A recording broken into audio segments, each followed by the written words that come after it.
Assalamualaikum warahmatullahi wabarakatuh. Selamat pagi anak-anak ustazah semuanya. Semoga anak-anak ustazah dalam keadaan sehat walafiat. Amin amin ya rabbal alamin. Baiklah anak-anak ustazah, kita awali pembelajaran kita pada pagi hari ini dengan membacakan Bismillahirrahmanirrahim. Nah anak-anak, hari ini kita akan belajar mengenai gangguan kesehatan peredaran darah manusia pada muatan IPA, tema 4, subtema 2 dan 3. Yang pertama, kita akan mempelajari mengenai gangguan kesehatan jantung dan pembuluh darah, yaitu ada jantung koroner, kemudian ada hipertensi dan hipotensi, kemudian ada varises. Nah, mari kita bahas satu persatu ya. Yang pertama adalah jantung koroner.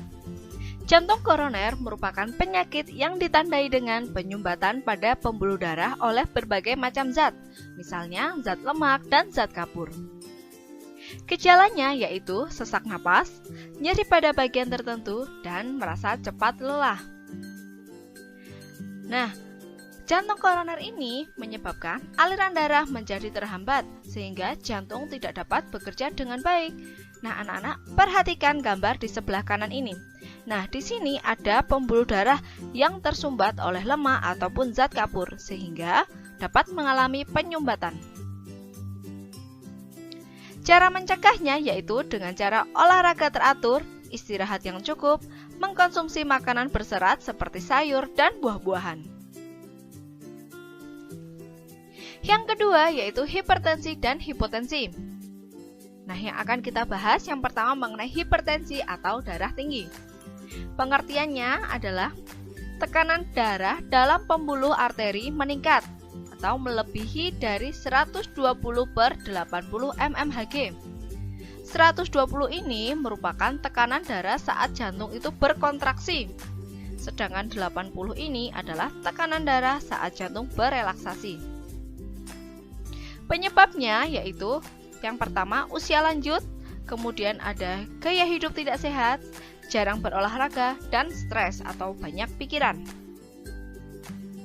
Cara mencegahnya yaitu dengan cara olahraga teratur, istirahat yang cukup, mengkonsumsi makanan berserat seperti sayur dan buah-buahan. Selanjutnya yang akan kita bahas mengenai hipotensi atau darah rendah. Pengertiannya yaitu tekanan darah dalam pembuluh arteri menurun lebih rendah dari 90 per 60 mmHg. Nah, seperti yang kita ketahui tadi, 90 ini merupakan tekanan darah saat jantung berkontraksi, dan 60 adalah tekanan darah saat jantung berelaksasi. Penyebabnya yaitu usia, kemudian kondisi cuaca, dan yang terakhir efek obat-obatan. Cara mencegahnya yaitu dengan cara olahraga teratur, istirahat yang cukup, mengkonsumsi makan yang berserat seperti sayur dan buah-buahan. Selanjutnya, yang ketiga yaitu varises. Pengertiannya, varises adalah adanya gangguan atau hambatan pada pembuluh darah vena dalam mengalirkan darah. Gejalanya yaitu yang pertama munculnya benjolan pada kulit berwarna keunguan, yang kedua pegal-pegal, yang ketiga rasa panas, yang keempat perih, dan yang kelima lelah di bagian tungkai. Nah, varises itu seperti ini ya nak ya. Jadi warna keunguan itu yang ada pada kulit itu seperti ini. Umumnya itu berada di bagian kaki. Penyebabnya yaitu pertama bisa karena keturunan, yang kedua bisa karena terlalu lama berdiri. Nah, untuk cara mencegahnya yaitu melakukan pendinginan atau meluruskan kaki setelah olahraga agar darah kembali lancar. Untuk selanjutnya, kita akan membahas mengenai gangguan kesehatan pada darah manusia. Gangguan kesehatan pada darah manusia ini bisa karena non-keturunan atau karena keturunan. Apabila non-keturunan, penyakitnya atau gangguan kesehatannya yaitu yang pertama anemia, kedua leukemia, dan yang ketiga demam berdarah. Sedangkan yang keturunan, yang pertama adalah hemofilia dan yang kedua ada talasemia. Yang akan kita bahas yang pertama yaitu mengenai gangguan kesehatan darah manusia pada non-keturunan. Penyakitnya yaitu anemia. Pengertiannya yaitu anemia merupakan penyakit yang disebabkan oleh kurangnya sel darah merah dalam tubuh. Penyebabnya yaitu pendarahan hebat, kurangnya zat besi, dan gangguan pembuatan sel darah merah pada tulang. Gejalanya yaitu mudah cepat lelah, lemas, sakit kepala, dan wajah terlihat pucat.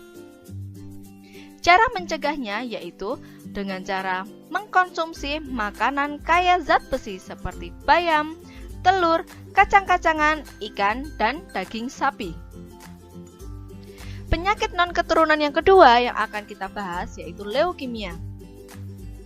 Leukemia adalah kondisi ketika jumlah sel darah putih lebih banyak dibandingkan sel darah merah. Penyebabnya yaitu produksi berlebihan sel darah putih pada sumsum tulang. Akibatnya yaitu sel darah putih akan memakan sel darah merah sehingga tubuh menjadi kekurangan sel darah merah. Cara mencegahnya yaitu dengan pola hidup sehat, seperti makan makanan bergizi dan rajin berolahraga. Penyakit non-keturunan yang akan kita bahas yaitu demam berdarah. Pengertiannya yaitu infeksi virus dengue yang menyerang komponen darah yaitu trombosit atau keping darah. Penyebabnya yaitu penyebaran virus melalui nyamuk Aedes aegypti. Nah, jumlah sel darah putih ini akan menurun akibat infeksi penyakit tersebut. Cara mencegahnya yaitu dengan pola hidup sehat, seperti makan makanan yang bergizi, berolahraga teratur, istirahat yang cukup, dan menjaga kebersihan dengan cara 3M, yaitu M pertama menguras tempat penampungan air, M kedua yaitu mengubur barang bekas, dan M yang ketiga yaitu menutup penampungan air. Selanjutnya, kita akan membahas mengenai gangguan kesehatan darah akibat keturunan. Penyakit yang pertama yaitu hemofilia. Pengertiannya yaitu hemofilia merupakan penyakit keturunan yang menyebabkan tubuh kekurangan protein yang dibutuhkan dalam proses pembekuan darah. Akibatnya, orang yang menderita hemofilia akan mengalami pendarahan lebih lama dibandingkan orang normal saat terjadi luka. Pengobatannya yaitu minum obat sesuai anjuran dari dokter. Dan pengobatannya yaitu menghindari terjadinya pendarahan agar darah tidak mengalir terus. Gangguan kesehatan berikutnya karena keturunan yaitu talasemia. Pengertiannya, talasemia merupakan kelainan pada darah yang tidak dapat memproduksi cukup hemoglobin. Hemoglobin adalah protein pembentuk sel darah merah yang berguna untuk mengikat oksigen dan membawanya ke seluruh tubuh. Akibatnya, orang yang menderita talasemia ini, darah merah tidak bisa berfungsi dengan baik dan mudah rusak sehingga oksigen yang dialirkan ke seluruh tubuh tidak cukup. Gejalanya yaitu penderita akan merasa lelah dan lemah, kemudian sesak napas. Nah, untuk mengurangi gejalanya yaitu dengan cara pengobatan dan melakukan transfusi darah dalam kondisi tertentu. Selanjutnya yaitu faktor yang mempengaruhi peredaran darah manusia. Yang pertama yaitu gaya hidup. Gaya hidup yang kurang baik seperti mengkonsumsi makanan berlemak berlebihan, tidur larut malam, dan jarang berolahraga akan berpotensi terkena gangguan sistem peredaran darah. Yang kedua yaitu jenis makanan yang dikonsumsi. Konsumsi makanan terlalu berlemak dalam jumlah banyak dapat mengakibatkan obesitas atau tubuh kelebihan lemak. Hal ini dapat memicu penyakit hipertensi dan jantung koroner. Faktor yang ketiga yaitu keturunan. Nah, penyakit yang diwariskan dari orang tua kepada anak. Nah, misalnya, jika ayah atau ibu menderita hemofilia, maka 50% anaknya memiliki kemungkinan terkena penyakit hemofilia. Nah anak-anak, itu tadi materi yang dapat Ibu sampaikan pada video pembelajaran kali ini. Jangan lupa anak-anak Ustazah buat ringkasan pada pembelajaran hari ini. Ustazah sudahi dengan wassalamualaikum warahmatullahi wabarakatuh.